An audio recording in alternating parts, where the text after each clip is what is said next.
So, sige, sagutan na natin siya in the other way around. Yan.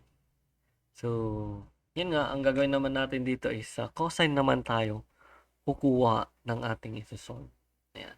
So, magiging na siyang integral of cosine raised to 6, 6x, then sine raised to 3, 6x, then yung kinuha natin na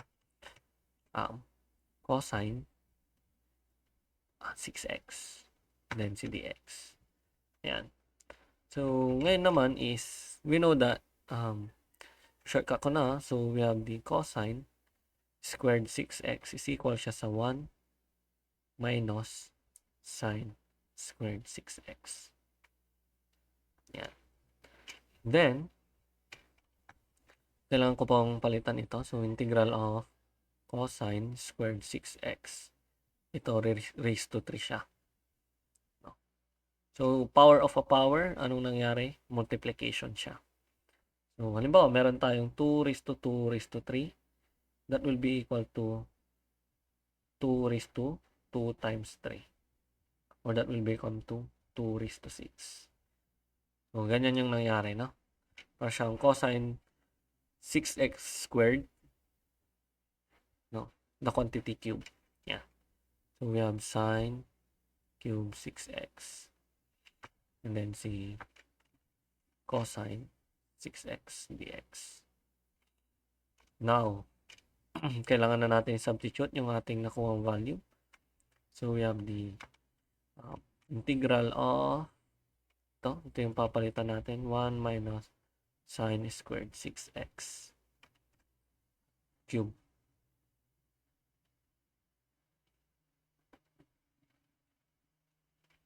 Yeah, cube. And then sine cube 6x cosine 6x dx. So, ngayon, itong naka-blue ngayon na dulo natin ginawa, kailangan natin i-expand yan. So, madali lang naman kasi binomial siya. Kailangan mo lang gumamit ng tawag dito, yung tinatawag na Pascal's triangle. So, C1, 1, 1, 1, 2, 1, 1, 3, 3, 1. So, this one is for squared. This one is for cube. So, ito yung gagamitin ko, si 1, 3, 3, 1. Paano nga ba gamitin yan? So, integral of yan, 1 cube, then minus 3. So, yung next natin is, actually, madali lang yan eh. Ito ay multiply mo siya sa kanyang sarili. So, that will be sine squared 6x. And then, alternate tayo, no? Positive, negative, positive, negative. So, positive 3 sine. Ngayon naman is raised to 4 ito. 6x plus raised to 6 naman to. Sine raised to 6, 6x. Sine cube 6x cosine 6x dx. So, since parang masyadong mahabaan, magle-let nyo na tayo agad para mas maiksi itong mga sinusulat natin. So, let u natin is equal to sine 6x. So, du natin is equal to cosine 6x times 6 dx. So, we have our neutralizing factor na 1 all over 6. So, yeah. Our du is 6 cosine 6x dx. So, hindi pa natin magagamit itong neutralizing factor, pero mamaya gagamitin natin yan. So, para umiksi itong mga sinusulat natin, palitan muna natin lahat ng u itong mga sign natin. So, 1 minus 3. Yung sin 6x natin, papalitan natin ng u squared. Siya ngayon. And then, plus 3 u raised to 4 plus u raised to 6. Ayan. Then, si u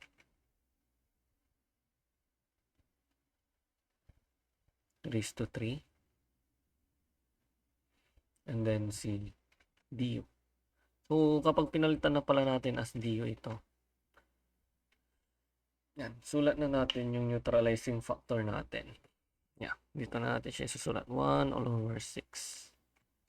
So, ngayon, i-multiply na natin yan lahat. Distributed lang. Or the talon-talon method lang yan, guys.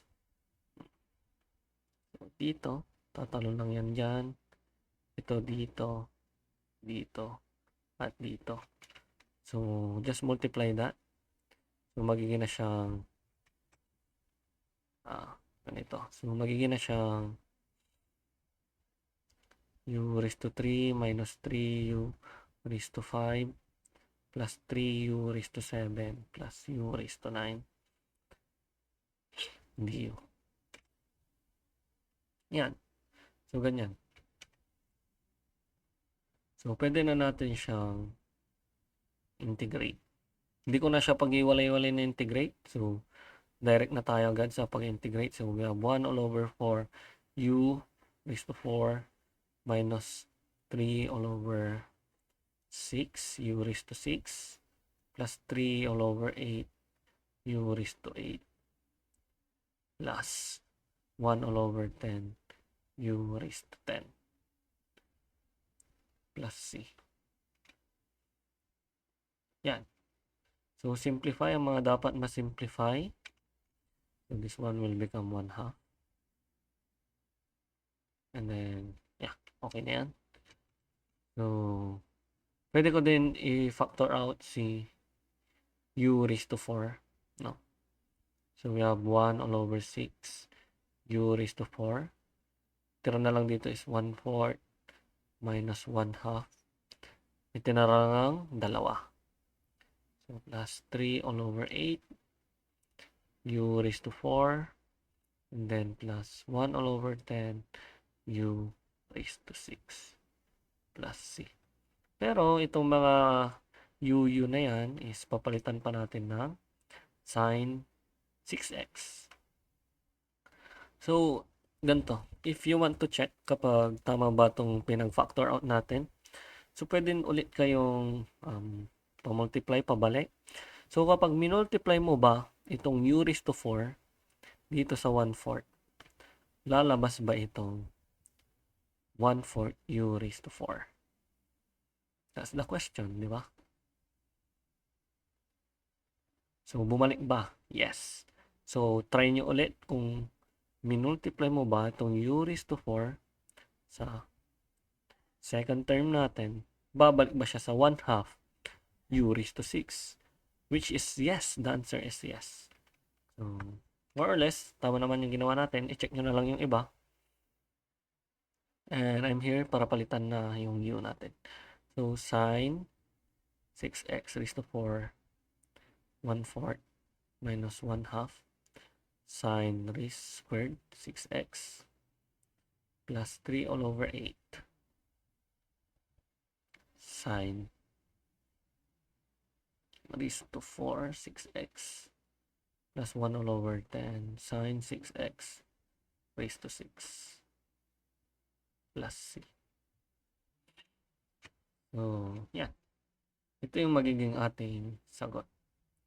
So, gaya nga ng sinabi ko, no?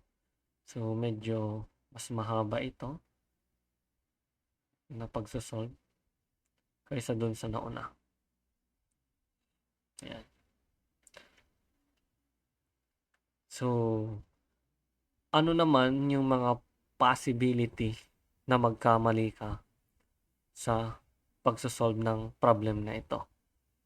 So, yan naman yung itatakal ko sa ating yung pa-review natin kung paano sagutan. So, yeah. So, ang pwedeng maging fault ng error dito is syempre itong pag-expand. So, siguro madali lang itong yan, tinanggal mo yung isa, substitute mo yan. Madali lang kung ganyan. Pero, yung first of error na pwede mong makommit is kapag in-expand mo na ito. Ayan. Bakit? Kasi, kapag dito sa Pascal's triangle, wala namang nakasulat na 1, negative 3, positive 3, 1. Walang ganun na nakasulat. Diba? Pero, sa ating isip kasi, mayroong negative dito. Ayan. So, nung una, hindi ko in-explain kung uh, positive, negative, positive, negative. So, yan. Yun na nga yung sinasabi ko. That will be the possible error. So, kailangan lang natin palitan lahat ito ng negative. Yan.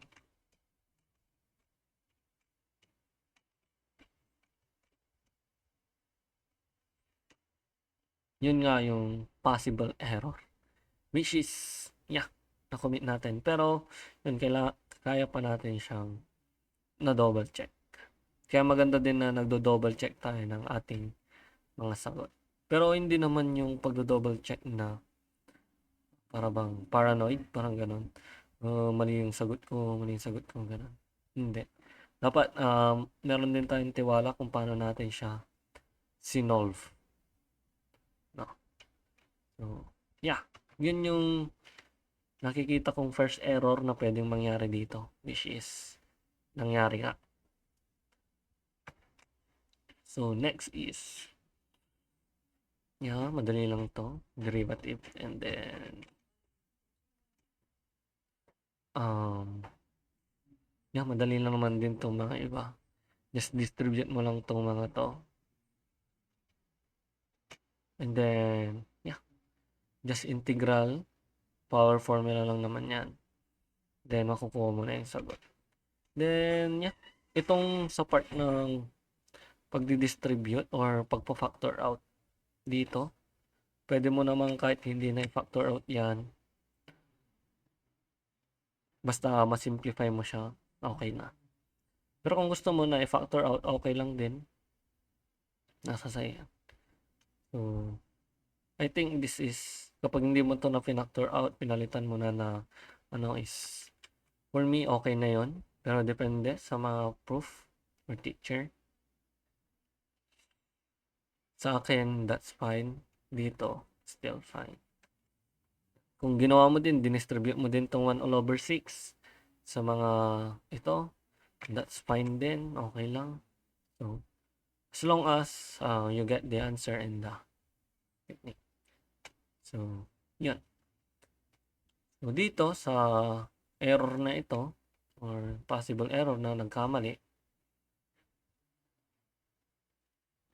dapat matutunan natin na as long as possible, hindi na natin siya maulit. Kung gusto nyo, pwede nyong gamitin na mag-multiply kayo dalawang beses. Pwede nyo siyang i-multiply 1 minus sine squared 6x multiply to 1 minus sine squared 6x. Then multiply mo lang to. Gawin mo lang siyang 1 times 1, 1 negative sine squared 6x, and then multiply mo to dyan, then dyan. So, we have negative sine squared 6x, and then plus sine raised to 4 6x. And then just add 1 minus 2 sine squared 6x plus sine squared 4. 6x raised to 4. And then multiply mo lang ulit ng 1 minus sine squared 6x. So, multiply mo lang yan. So, we have 1 minus 2 sine squared 6x plus sine raised to 4 6x. And then, negative sign naman. So, dito lang yan. Negative 1.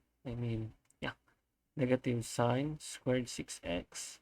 Multiply mo yan dyan. So, that will become negative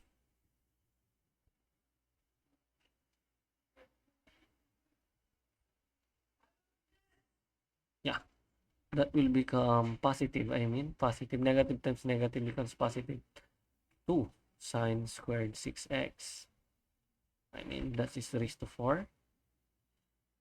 And then, lastly is plus, subtraction, minus sine raised to 6, 6x. Yan. you will get the same answer na yung sinulat natin. Plus 3 sine squared 6x minus sine raised to 6, 6x. So, ito yung pag-multiply or pag-expand manually, gamit yon, or yeah, kapag alam mo tong shortcut method niya, which is mapapadali ka sa iyong pagsosolve. Sige, meron pa tayong mga ibang mga problems. Antayin nyo na lang sa ating mga susunod na uploads.